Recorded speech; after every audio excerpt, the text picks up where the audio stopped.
Imagine an omniscient demon. He knows everything about physical facts and phenomenal properties, which are also known as qualia or experience. This demon knows everything about quantum mechanics and mechanical physics, and anything that is related to physics, of course. On the other hand, he's able to know what it's like to see red from another perspective. So he knows what it's like to feel something from the point of view of someone else. And that's interesting because it tackles something relevant today, which is fundamental reality. And what is fundamental reality, you might ask? To illustrate, I'm showing here a three-layer universe, which is composed of physical reality, phenomenal properties, and as you dig deeper, you get to fundamental reality. Scientists and philosophers try to answer what is fundamental reality. And one answer comes from physicalism, which states that physical facts are fundamentally to the universe. So there is nothing beyond physics. When you reach molecules, atoms, particles, and so forth, you reach fundamental reality. There's nothing beyond it. Another theory, which is dualism, states that the universe is composed of two substances, and those are the physical facts and qualia, which are also known as experiences or phenomenal properties. And last but not least, panpsychism, it states that conscious particles, which I emphasize it right here, constitutes fundamental reality of the universe. But what are the problems of those theories? One of the most met problems in today's theories of consciousness is the hard problem. And to understand what is the hard problem, we need to contrast it to the easy problems of consciousness. When you want to tackle a problem, you need objective tools like EEG or MRI in order to solve or analyze objective problems like information processes or how do we see colors on a biological scale. Those problems are easy because they tackle something objectively about consciousness, like how do we see biologically colors or how do we process information on a biological level. On the other hand, the hard problem is very, very different because even if he use objective tools, we cannot access consciousness because consciousness is subjective. So if I want to see red from the perspective of someone else, of course I'm unable to realize such a thing. Or maybe I want to experience what it's like to be a bat, but I'm not able to do that since I don't have access to the bat's consciousness. And that's why it's called a hard problem. And we're heading towards another problem, which is the explanatory gap.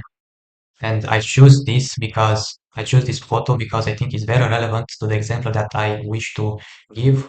And in this example, we have two instances. The first instance is the feeling of pain, A, and B is hitting your leg's toe. So what I want to understand is the feeling of the pain. And one reason that could be for why I experience pain, the pain itself, is that I hit my leg's toe on a wardrobe. But let's just assume for now that there is something more than that. And that's why it's called an explanatory gap, because there is not enough information in order to understand why B causes A. And that gap, I will call it AB. And if we fill that gap, if we identify an explanation, then there is no more an explanatory gap. And this problem can be put into contrast with causal exclusion, and I'm gonna take it again, this example, because I think it's relevant, but now we are not gonna have just those instances, and I'll add another one, which is neural pattern for pain, which I noted as C. So we're trying to understand here what causes the feeling of pain. We have one possible cause, which is that I hit my leg's toe, but when there's a neural pattern for pain in your brain, pain is produced as well. So it's not clear if B or C was the cause of A. And if you want to go further, we can also assume that the demon is trying to trick me in thinking that I feel pain when in reality I'm not. And the examples can continue anyway. And as much causes there are, it becomes very confusing what were the actual causes that produce A. And without further ado, let's tackle another problem, which is the combination problem.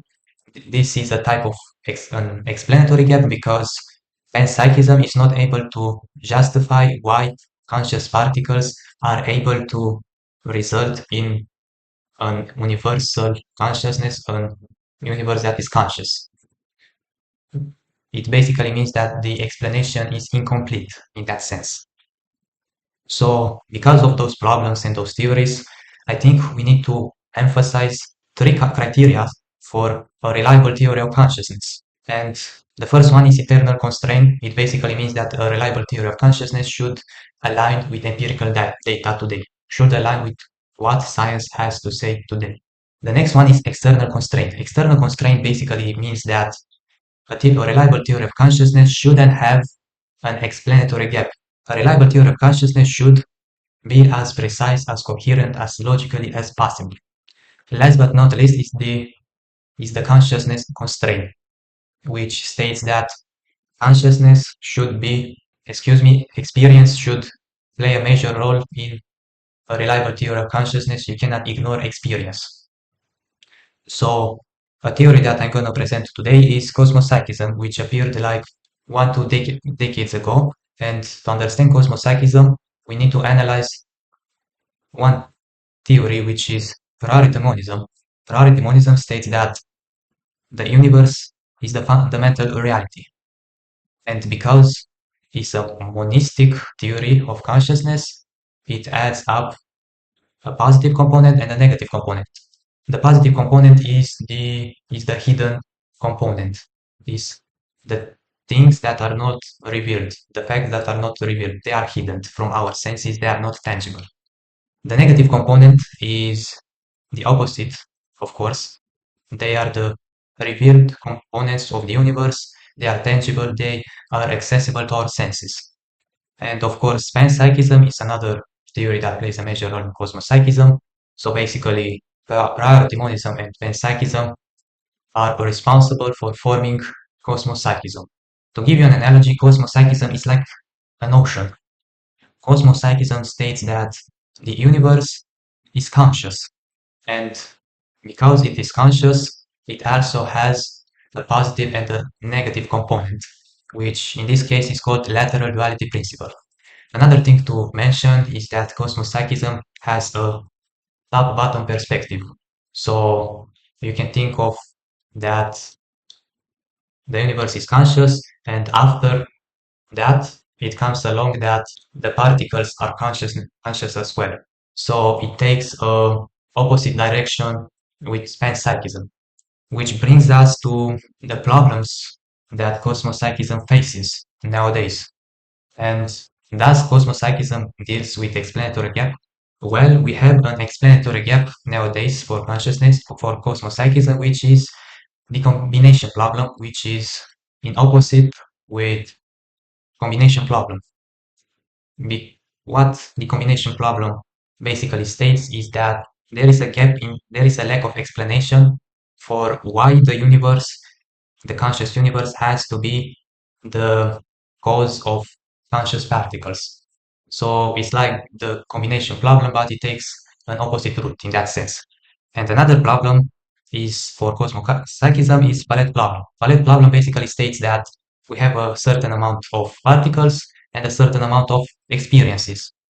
There are less particles than experiences.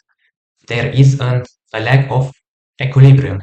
So how does a certain amount of particles explain a much broader number of experiences? And in the last decade, an author named Filipov proposed an alternative to cosmopsychism, which is a branch of cosmopsychism, and that is called hybrid cosmopsychism. And what is hybrid cosmopsychism? In order to understand cosmopsychism, we need to refer to qualia or phenomenal properties transference. The assumptions of hybrid cosmopsychism are the following. So there is a conscious universe which is able to give to its peers, to its individual conscious subjects, qualia. This is called qualia transference. And to give you an example, this is like a witch that has several decades throughout the day, and it transfers those headaches to every passerby, but those passerbys do not get the same experience of the headache like the witch has. Of course, they have the same. Of course, they have headache, but they do not feel the same way. And this can be explained through the timing principle, which states that a conscious subject perceives the universe. In this case, let's consider that the universe is formed in three things. We have mountain, volcano, tree. The conscious subject will just perceive the mountain. On the other hand, the conscious universe will perceive the entire reality. The conscious universe will perceive the mountain, the volcano, and the tree. So, the difference between the conscious subject and the universal consciousness is that they are able to understand reality on different levels. And the question that arises right now is, how does hybrid cosmopsychism deals with the lead problem and the combination problem? And in order to answer this question, let's tackle the criteria that I established before, and those are the external constraint, the consciousness constraint, and the internal constraint. I would say that hybrid cosmopsychism has better explanation than explanations for cosmopsychism, so it might solve the external constraint, especially for the combination problem, which is solved through qualia transference.